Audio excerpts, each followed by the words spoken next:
Hi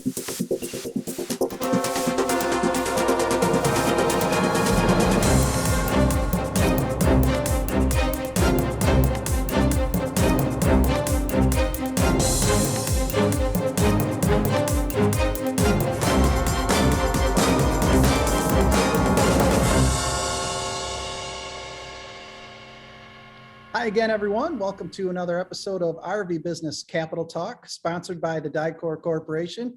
He's Sherman Goldenberg. I'm Rick Kessler, and joining us today is Pete Liegl, President, CEO, Forest River Inc. Pete, thank you so much for your time. Well, you're quite welcome. Thank you for inviting me. Go ahead, Rick. Well, I'm just going to set the stage here. It's the weekend. This weekend is the 4th of July. Seems like everybody in the industry is on vacation, except the three of us.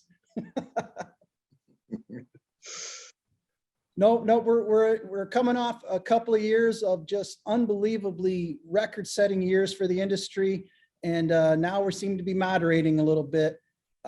Pete, just curious from your perspective, what's your take on where we're at right now? I think the way you say that, Rick, is perfect. It is moderating somewhat, but again,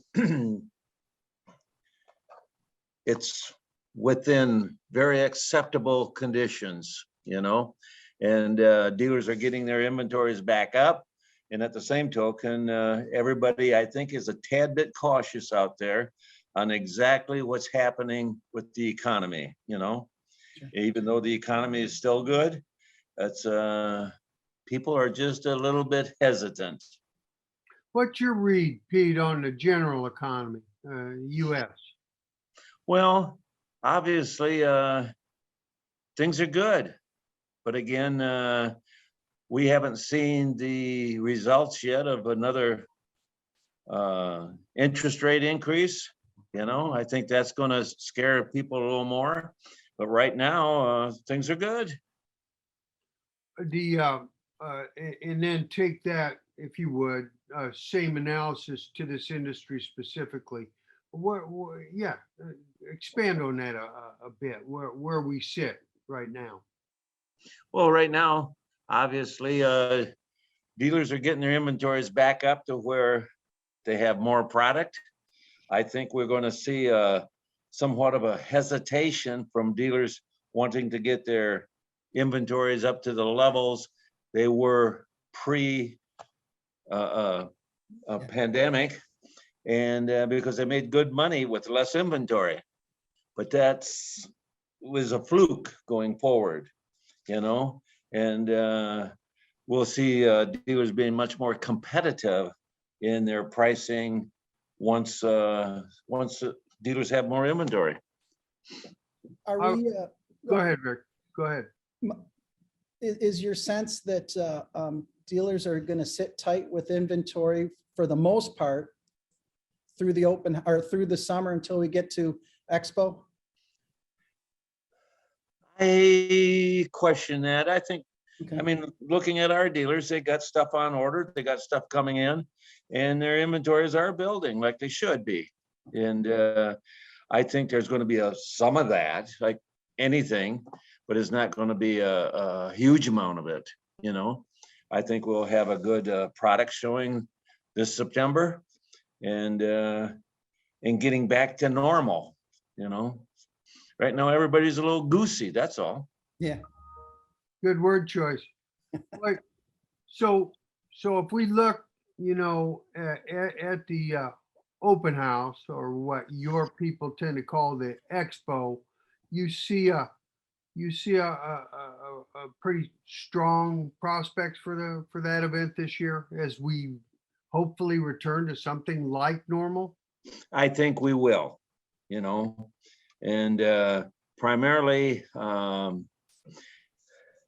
dealers are no different than you and I. We want to get out and we want to socialize, and everybody's been locked down for a few years here, and they want to get out, just like the people who buy the RVs. They want to get out, and I think our open house for everybody's, I think, will be pretty good this year. So if you, if you had some trend responses, if you could identify some trends coming out of the pandemic in terms of product, what do you see different in the world in terms of small trailers, for instance? Well, I think Go ahead.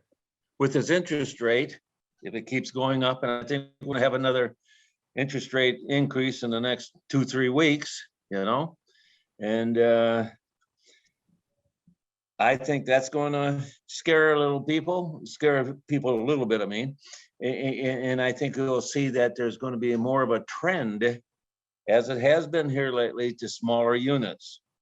And I guess when I look at transportation yards, they're backed up right now because we ship smaller units on lowboys or multi-carriers. And we got a lot of units to go. And in the past, a year ago, we didn't have that. They were bigger units. And so I think you'll see smaller units, camping trailers, for example, where people who are going to buy it, they're going to be a little more cautious on buying a big unit and will buy a small unit. But regardless, if it's gas prices, to buy smaller units, At the same token, people are going to still buy Class A's, minis, because the gas isn't a real factor in the total price of a big diesel pusher, for example.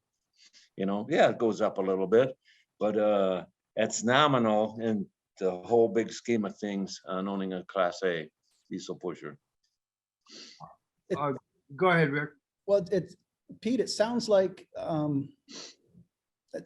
what you're saying is this industry has been through this before. We'll get through it again. We'll come out strong like we always do. And all of these smaller trailers serves as the entry level to them growing up in the lifestyle. Correct. We'll make it again. I mean, we've been through this several times before.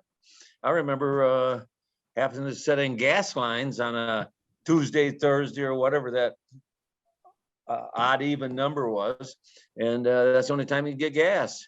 And we survived. I mean, it's almost like today is my anniversary, my 54th wedding anniversary. And I say, I survived. I did. 54 years. You're not cheating, So hell, I'll survive whatever coming down the pike here in the RV business. All right. We promised you we'd be brief and we wouldn't, overdo our stay here. What's a 4th of July look like for you guys? For me, it's looking very good. Going to go up to the lake. Lisa, my daughter and son-in-law and the kids are coming in. We got some friends coming over. And so we're going to spend 3-4 days up there doing nothing but just sitting back, relaxing, enjoying life. Sounds good. Sounds good. Rick, you got any other questions? Nope. Just I'll offer Pete the opportunity to announce your entertainment for the expo. Paul McCartney, Elton John. I don't know who you're bringing in. Probably all of them. Oh yeah. Thank you, Rick. Before we shut down here, when I talked to you, Pete, you were somewhat uncertain where you all would be for the open house or the expo, as far as physical location. Have you settled that? Yes. And you're going to tell us now, with the big drum roll. Yes, I will. Right? We're going to have it at the new east to west location, which we call 508. That's the second building for Della Terra. Okay. And so we got about 70 some acres there. And so that's where it's going to be, is at the 508 location. On the west side of Elkhart. That is correct. All right. In the spirit of keeping our promises, thank you very much for your time. And you know, on that, we're going to close out. Okay. Thank you, Pete. Yes, sir. Pleasure, guys, Thank you, gentlemen. and have a good weekend. Same to you.